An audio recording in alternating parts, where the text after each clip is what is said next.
Right, good evening. If you do have a mobile, if you'd like to put it on silent, please, thank you. Right, a huge welcome back to Mark Olly with the real Da Vinci Code. Mark goes into great depths regarding what lies hidden in plain sight in the Bible, Dead Sea Scrolls, Hammadi Library and more.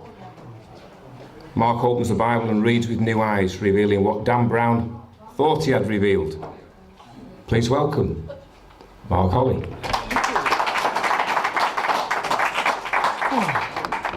I'm back. It's me again. Right, let's make a start. You do realise, of course, now Ken Dodd's gone, I've got a free reign. You know, you could still be here at 11 o'clock, you know. This is the Rolls-Royce version of this.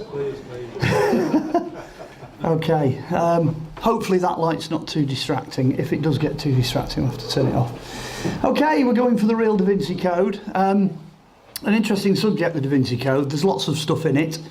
What I intend to do is try to go back and get to the source material that Dan Brown used to produce the Da Vinci Code. Obviously, Dan is a tremendous researcher, so he's gone back and looked at all kinds of stuff, and I intend to do exactly the same thing. I'm also going to put some extra bits in, because when you get back to the biblical origins, there are a lot of unanswered questions in there. So there's going to be more than just what you would expect to find in the Da Vinci Code involved in the talk tonight. So, as I say, we're going to have a search for the real Da Vinci Code. There we go, bang on cue.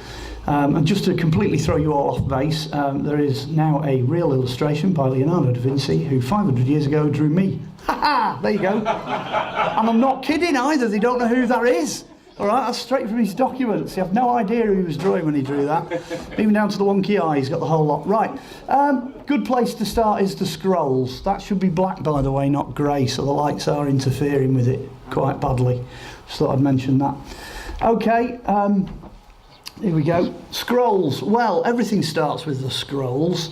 This is the Dead Sea, and we're quite familiar with the sort of things that were found at the Dead Sea. The reason Dead Sea Scrolls are so important is that when they were discovered, they kind of changed the way that we thought about biblical material. Up to this point, you know, thousands of years, the Bible has been kind of written in stone, and everyone's gone, yes, that's, you know, that's accepted. Right from the Old Testament in, you know, Old Testament times, right through to the New Testament in New Testament times. And then all of a sudden you get all this material coming, loads of it, that nobody's ever seen or heard of before. Lots of new stuff coming out of these caves. These are caves at Qumran. You'll be able to see them there in the cliff face. But there's something interesting about these caves. As soon as you start to look at the Dead Sea Scrolls, everything starts to fall apart and go off in all kinds of weird and wonderful directions. The way it was found, there was a shepherd boy lost a goat, and the goat disappeared into a cave. So the shepherd boy walked up to the cave and he tossed a stone in, expecting to hear bah. Instead he heard something smashed. So he thought, oh, I didn't expect that. Must have a goat made of glass. No, he didn't. He didn't think that at all.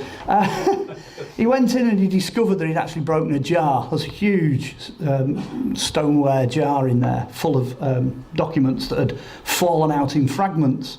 So eventually they got around to reporting the fact that this had been found, which then, of course, started to generate all kinds of issues.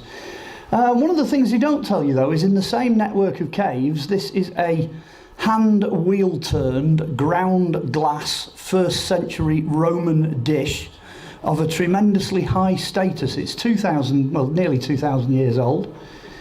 And the first question is, what the hell were the monks doing with that? It is, it's an amazing piece. This is coming out of the same network of caves, but these are the things the archaeologists see that you members of the public don't generally see. Okay, here we go. Cave of the Letters has produced very ornate Roman bronze wine ewers. So whoever was hiding the scrolls was hiding a lot of other valuable stuff as well.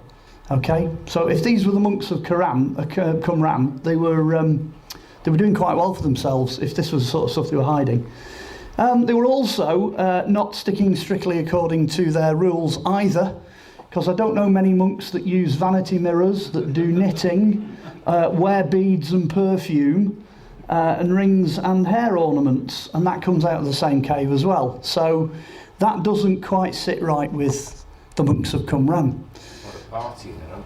Yeah, they've had a party. Yeah, that's what they've done. they've had a party amongst the scrolls.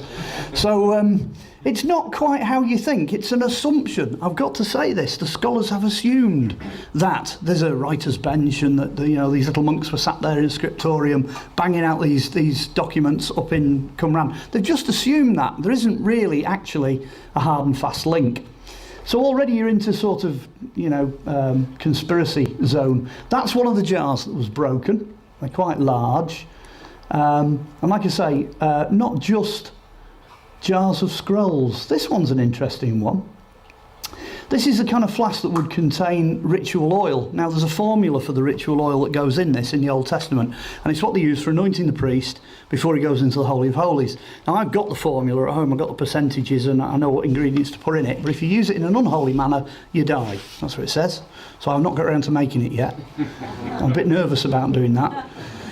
What this does tell us though, is that the jars of scrolls probably came from the temple or from someone connected to the temple, and there's enough evidence from the additional finds that it's probably the wealthy people and the priests and inhabitants of Jerusalem that are hiding the scrolls, especially when you come to things like the Copper Scroll, which at the end of the day is a treasure map. That's what the Copper Scroll is. Opened in Manchester, so I'm a big fan of it. And it just tells you where all the treasure's hidden. Of course, the usual problems cut in at this point. All the places that are described have now disappeared. So, it's a bit hard to use it as a treasure map. But that kind of gives you a clue as to, where all these fragments originated. They're not that easy to read because that's the kind of mess that confronted the archaeologists when they started excavating the caves. It just looks like a pile of trampled fertiliser with letters on it. Really, really difficult to make sense of. And in amongst this translation issue, oops, hang on, it's jumped. There is another issue. The Nag Hammadi Library, which you perhaps won't have heard of, it's not as famous, was discovered by Bedouins again in 1945. There was a lot of it. There's 3 times more documents in the Nag Hammadi Library than there is in the Dead Sea Scrolls. It was handed over to the Americans and it was translated and out in the academic press in 3 years.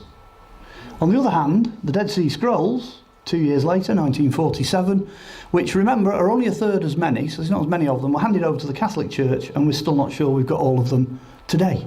We're not sure they've all been translated, okay? There's still a lot of material out there, a lot of it. So if the Americans can do the Nag Hammadi Library, which to be honest actually is a lot more radical, there's a lot more lost Gnostic stuff in there than there is in the Dead Sea Scrolls. If they can do it in 3 years, why has it taken the Catholic Church, I think it was 33 years to produce the final volume? Something like that, or 34. It's a lot anyway. It's somewhere in that kind of order of years. And like I say, we're still not sure we've got it all. There is then the Old Testament Apocrypha. There's a lot of books that they thought, well, it doesn't quite fit, so we'll leave them out. So you've got things like Esdras and, Bel and the Dragon and Maccabees and all this sort of stuff, which didn't make it into the Old Testament. And they usually sit in the 500 years between the end of the Old and the beginning of the New. And then you've got the New Testament Apocrypha, which is all the stuff that doesn't quite sit right in there. Things like the Gospel of Mary, Gospel of Peter, there's all sorts of stuff. And it's that New Testament Apocrypha that is in the other 2, in the Nag Hammadi Library and the Dead Sea Scrolls. Then you've got the Bible manuscripts themselves, and you've got other historical manuscripts like Josephus. So there's a huge amount of biblical material out there. Go on. I've heard of a guy called Professor George Lees. Where's he from? Scotland. No. Well, apparently, the people who wrote the Bible, such was the Roman royalty. It's a various Calpurnius, Piso. Ooh, I'm not getting into who wrote it. We'll be here for a long time. I was going to say, if you want to bring it up at the end, the short answer is the people that wrote it were people connected directly in one way or another to the temple, either in the Old Testament or in the New Testament, or if it's the disciples, then most of the disciples actually were fairly well off. So, in essence, what he's saying is true, but actually, there's more radical stuff that seeps through the cracks when you start to look at that. But I'm not even going to go down that route at this point, otherwise we'll be here for a long time. Okay, let's have a look at some of the languages it was written in. I'll try and deal with some of the objections to biblical material as well at this point. This is one of the scrolls came out of the Dead Sea Scrolls. It's the War Scroll. It's just all about the battle between good and evil, heaven and hell. It dates probably to about 60, 70 AD, and it's just one of the ones that they can translate. It's written in Old Hebrew, which has no vowels. So, you know, difficult. So Edward Woodward would be Iwa, because there's no vowels. And Yeshua, which is God, becomes YHWH. So you can imagine it's difficult. You've got to sort of know what the missing bits are to be able to read it. In modern Hebrew, what they do is they put dots and stuff over it. You can see here it's got loads and loads of dots and dashes. So now the dots and dashes are putting the vowels in, but a lot of it's not got the vowels. So some of the material that Dan Brown was using, like the Gospel of Mary, for example, is incredibly difficult to translate. So I might come back to that later on. There's lots of Greek stuff, there's lots of more recent Hebrew, a bit more Greek, and these are basically the codex. And all codex means is it's a book. Because if you've got a scroll, I mean, like Isaiah's 36 foot long, you know, and you're trying to read it and the Romans are coming, you know what I mean? You know, hang on a minute, just let me roll this up. Just a minute, no, don't kill me yet. Just a minute, I've got 30 odd foot of this to go yet. Hang on, I'll be with you in a couple of hours. What a codex is a book. And they think they just cut the scrolls up, bound them into books and basically invented them because you can just go, right, I'm out, gone. And that's why books came into being. So we've got quite a few of those knocking around in different places. So that basically gives you the background to biblical material. What I'm really trying to tell you, which is more important than anything else, is this. This is the scroll of Isaiah from the Dead Sea Scrolls. It dates back to about 1000 BC. And when they actually got this text and compared it to the oldest version that is knocking around apart from this, which is about 250 AD, letter for letter, it's exactly the same.